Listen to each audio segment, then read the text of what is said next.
네, 사랑하는 성도님들, 어제 말씀에서 예레미야는 하나님의 말씀에 순종하면서 하나님의 성품을 찬양하며 또 하나님께서 권능과 은혜로 하나님의 일을 이루어 나가시는 것을 기도하면서 고백했습니다. 오늘 본문 말씀을 보면은요, 예레미야의 이 기도에 대한 하나님의 반응이 나옵니다. 바로 26절과 27절에 나와 있습니다. 그때에 여호와의 말씀이 예레미야에게 임하여 이르시되, 나는 여호와여 모든 육체의 하나님이라. 내가 할 수 없는 일이 있겠느냐. 아멘. 하나님 스스로 예레미야의 고백에 대해 이렇게 인정하십니다. 우리 사랑하는 성도님들, 우리가 하나님께 대한 올바른 이해가 있을 때 하나님께서는 기뻐하십니다. 물론 하나님께서 우리의 이해를 필요로 하시는 분은 아닙니다.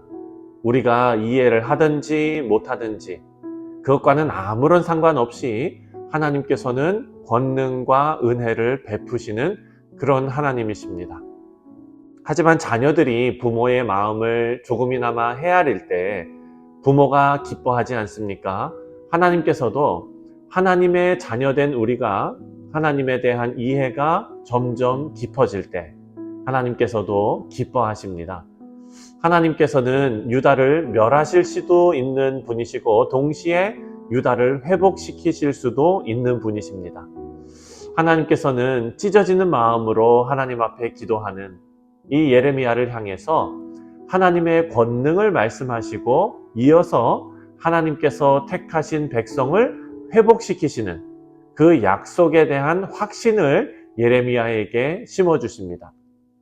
하지만 이런 회복에는 조건이 있습니다. 바로 하나님의 백성은 하나님 한 분으로 만족하며 순종해야 한다는 것입니다. 그리고 그 순종에는 언제나 손해가 따르지요.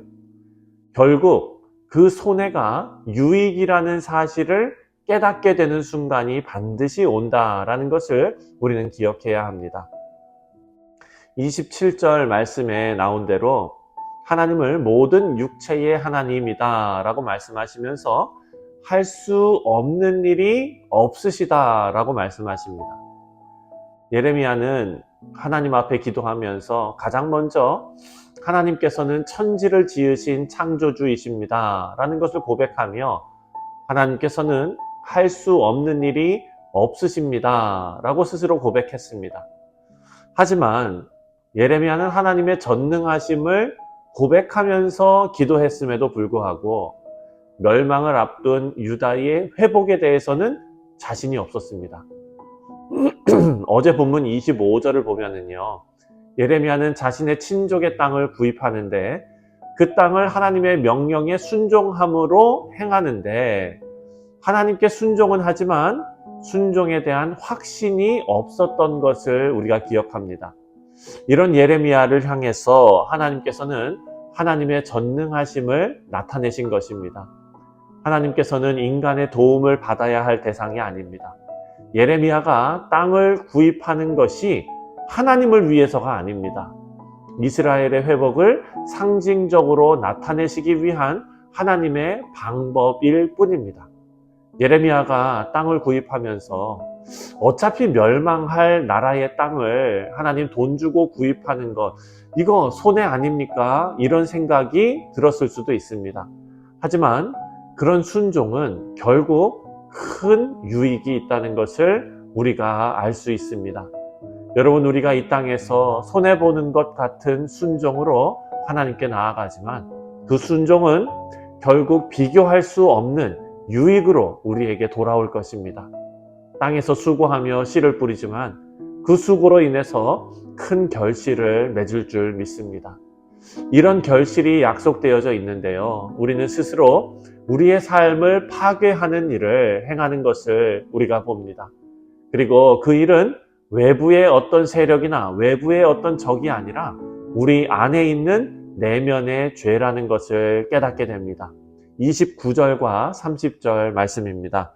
29절과 30절을 보면 이 성을 치는 갈대아인이 와서 이 성읍에 불을 놓아 성과 집 곧 그 지붕에서 바알에게 분향하며 다른 신들에게 전제를 드려 나를 경노하게 한 집들을 살으리니 이는 이스라엘 자손과 유다 자손이 예로부터 내 눈 앞에 악을 행하였을 뿐이라.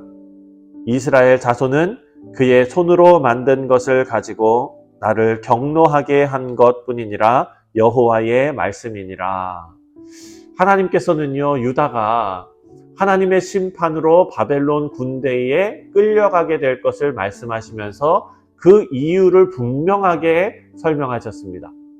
하나님께서는 예루살렘과 그 성, 그 집들, 이 모든 것이 불살라질 것인데 이렇게 예루살렘을 파괴하시는 이유를 예루살렘에 살고 있는 유다 백성들과 또 이스라엘 백성들 스스로 자신들의 손으로 만든 것, 다시 말해서 우상이지요. 이 우상을 숭배했기 때문이다 라고 밝히셨습니다.